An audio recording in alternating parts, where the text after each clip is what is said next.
120 کروڑ میں نے آپ کو بتایا تھا کہ مسلمان دنیا میں ہیں، ان میں 20 پلس 22-23 ہوں گے عرب ہیں، باقی 1 ارب 100 کروڑ یہ کون ہے؟ نان عرب، امیین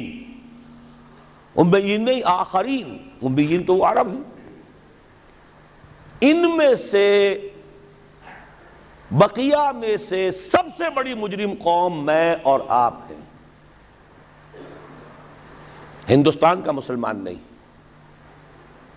انڈونیشیا کا نہیں، ایران کا نہیں، ترکستان کا نہیں، افریقہ کا نہیں، 20 کروڑ عرب اور 10 پلس 11 ہیں یا 12 کروڑ ہیں، کتنے بھی ہیں پاکستانی نمبر 2 مجرم۔ کیوں؟ انہوں نے ایک ملک بنوایا اسلام کے نام پر،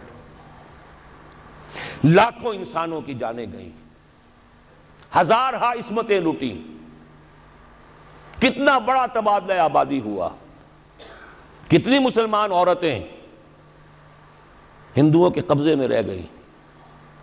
کس نام پر؟ ہمیں اسلام کے لیے ملک چاہیے۔ قائد اعظم نے فرمایا ہم اس لیے پاکستان چاہتے ہیں کہ اسلام کے اصول حریت و اخوت و مساوات کا ایک نمونہ عہد حاضر میں پیش کریں۔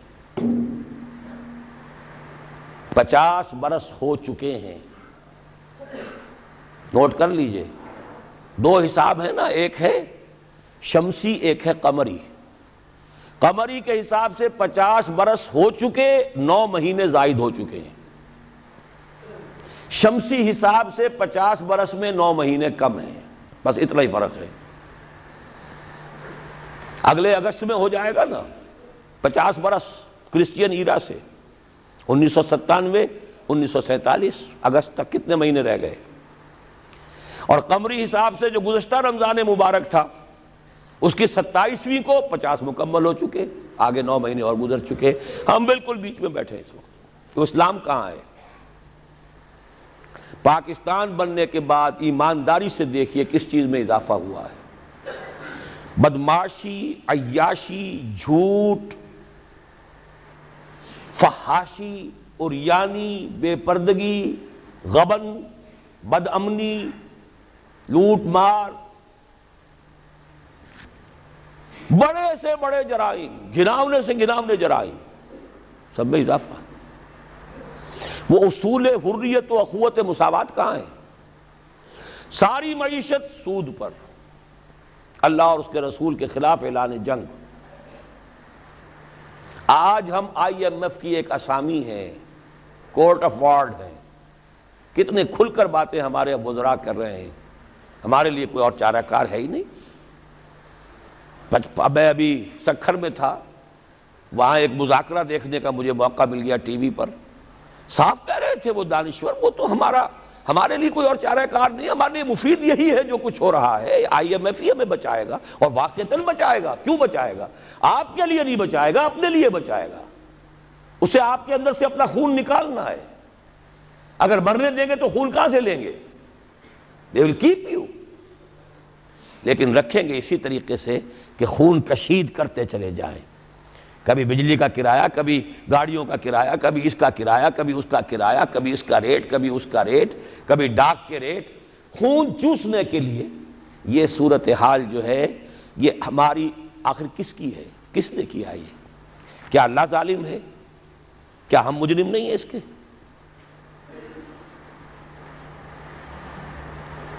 یہ اجتماعی جرم، اور کوئی ملک اسلام کے نام پر نہیں بنا، اچھی طرح نوٹ کر لیجئے۔ انڈونیشیا میں تحریک چلی، وہ ملائی نیشنلزم کے نام پر، ملے نیشنلزم۔ عربوں نے انگریزوں سے نجات حاصل کی یا فرانسیسیوں سے، عرب نیشنلزم کے نام پر، العروبہ۔ صرف ایک ملک بنا تھا، پاکستان کا مطلب کیا؟ لا الہ الا اللہ۔ اور آج یہی وجہ ہے کہ کم سے کم عربوں کے ہاں خوشحالی تو ہے، جو ذلت آئی ہے ابھی ان پر اور مسکنت آئی ہے، کر کچھ نہیں سکتے، بے بس ہو گئے۔ جزیرہ نما عرب میں آج یہود اور عیسائی دندناتے پھر رہے ہیں، ان کے فوجی مراکز قائم ہو چکے ہیں، نجد کے پورے علاقے کے اوپر ان کا قبضہ ہے اس وقت۔ ذلت ہی ہے نا، ہمارے ہاں تو بھوک بھی ہے، ہم تو اس سے آگے بات جا رہی ہے۔ ہمارے ہاں یہ مسئلہ اور آگے بڑھے گا تو کیا شکلیں ہوں گی، بھوکے بھیڑیے جس طریقے سے پیٹ پھاڑیں گے محلوں میں رہنے والوں کے اور کوٹھیوں میں رہنے والوں کے، وہ وقت دور نہیں ہے۔ یہ عذاب الہی کی شکل، جیسے کہ فرمایا گیا سورہ انعام میں، قُلْ هُوَ الْقَادِرُ أَن يَبْعَثَ عَلَيْكُمْ عَذَابًا مِّن فَوْقِكُمْ أَوْ مِّن تَحْتِ أَرْجُلِكُمْ أَوْ يَلْبِسَكُمْ شِيَعًا وَيُذِيقَ بَعْضَكُمْ بَأْسَ بَعْضٍ۔ اے نبی ان سے کہہ دیجئے اللہ اس پر پوری طرح قادر ہے کہ تم پر کوئی عذاب بھیج دے تمہارے سروں کے اوپر سے یا تمہارے قدموں کے نیچے سے نکال دے، یا اللہ کو کوئی اور کام کرنا ہی نہ پڑے، تمہیں کو آپس میں ٹکرا دے، ایک دوسرے کی طاقت کا مزہ چکھائے۔ فرقے واریت ہو، صوبائی عصبیت ہو، لسانی عصبیت ہو، کبھی بلوچ اور پٹھان لڑ رہا ہوتا ہے کوئٹہ میں، کبھی کراچی میں، اب دوبارہ کیا شکل ہوگی اللہ ہی بہتر جانتا ہے۔ اس لیے کہ وہ جو مہرے جو ہیں، کبھی کوئی مہرے کو اٹھاتا ہے، کبھی اسی مہرے کو نیچے رکھ کر کسی دوسرے مہرے کو اٹھا لیتا ہے، نتائج تو بعد میں پتہ چلتا ہے نا۔ وہ تو اب کسی نے کہا ہے کہ پیسے فلاں جگہ سے لے کر فلاں کو دیے گئے، وہ تو آج حقیقت واضح ہو رہی ہے۔ تو اچھی طریقے سے سمجھ لیجئے کہ یہ سب عذاب الہی کی شکلیں ہیں۔ میرا تو اب تک کے ساری گفتگو کا خلاصہ کیا ہے؟ آج ہم امت مرحومہ نہیں ہیں، امت معذبہ ہیں، ورنہ اللہ کو ہم پر رحم فرمانا ہو اور امریکہ ہمارے اوپر کوئی سختی لا سکے، معاذ اللہ ثم معاذ اللہ، اللہ ہماری بھلائی چاہے اور کوئی ہماری برائی کر سکے، ناممکن۔ جو کچھ ہے اللہ کی طرف سے۔ لما يعذبكم بذنوبكم بل انتم بشر ممن خلق۔ تم اپنی جگہ پھرنے خواہ بنے بیٹھے رہو، ہم تو امت مرحومہ ہیں، ہم تو اللہ کے پیارے ہیں، لاڈلے ہیں۔ قالت اليہود والنصارى نحن ابناء اللہ واحباؤہ قل فلم يعذبكم بذنوبكم بل انتم بشر ممن خلق۔ پھر اللہ تمہارے گناہوں کی پاداش میں تمہیں سزا کیوں دے رہا ہے، عذاب کیوں دے رہا ہے؟ تم بھی ایسے ہی انسان ہو جیسے دوسرے انسان اللہ نے بنائے۔ یہ ہے ہمارا اصل مسئلہ۔ دیکھیے انفرادی مسئلے بھی ہیں، پیٹ کا مسئلہ بھی ہے، چھت کا مسئلہ بھی ہے۔ ہر انسان چاہتا ہے کہ کوئی رین بسیرا ہو، کوئی چھت ہو، ضروری ہے۔ شریعت نے بھی یہ حقوق دیے ہیں۔ کوئی لباس کو ڈھانپنے کے لیے، کپڑے جسم کو ڈھانپنے کے لیے لباس بھی چاہیے، یہ ہے مسائل۔ لیکن یہ ہے کہ ایک ہے انفرادی مسائل سے اوپر اس قوم کے مسائل، ملک کے مسائل۔ وہاں اگر عذاب آئے گا یہودیوں کے ہاتھوں، یہاں آئے گا ہندوؤں کے ہاتھوں۔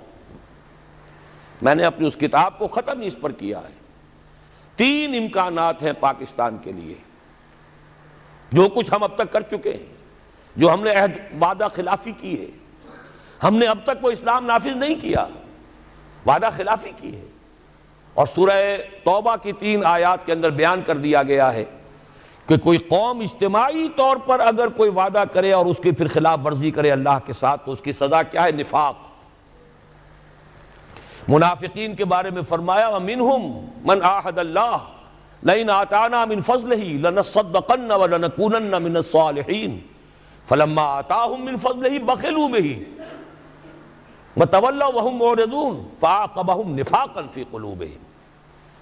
ان میں ایک لوگ وہ بھی ہیں منافقوں میں جنہوں نے اللہ سے عہد کیا تھا اگر ہمیں غنی کر دے گا، دولت مند کر دے گا، ہم خوب صدقہ خیرات نیک کام کریں گے۔ جب اللہ نے غنی کر دیا تو اب بخل سے کام لیا، وعدہ بھول گئے، وعدہ خلافی کی، اعراض کر لیا۔ اللہ نے ان کے دلوں میں نفاق کا مرض پیدا کر دیا۔ وہ نفاق باہمی ہے، آج قوم نہیں رہی، قومیتوں میں تقسیم ہو چکی، عصبیتوں میں تقسیم ہو چکی، نسلی عصبیتیں، قبائلی عصبیتیں، فلاں قبیلے کے فلاں سے جنگ ہو رہی ہے، فلاں کی فلاں سے جنگ ہو رہی ہے، بگٹیوں کا ان کے ساتھ معاملہ ہو رہا ہے، فلاں کا فلاں کے ساتھ معاملہ ہو رہا ہے۔ ہر سطح پر بدامنی، صوبائی ہے، لسانی ہے، مذہبی ہے، قتل و غارت، مسجدوں میں بم کے دھماکے ہیں اور دوسری عبادت گاہوں میں ہو رہے ہیں۔ یہ سارا کیا ہے اچھی طرح سمجھ لیجئے، نفاق باہمی۔ اور نفاق عملی کیا ہے؟ 3 چیزوں کو حضور نے فرمایا کہ جس کے اندر یہ ہو جائیں وہ کٹر منافق ہے، چاہے وہ نماز پڑھتا ہو، روزہ رکھتا ہو اور اپنے آپ کو مسلمان سمجھتا ہو، جب بولے جھوٹ بولے، جب وعدہ کرے خلاف ورزی کرے، امین بنایا جائے تو خیانت کرے۔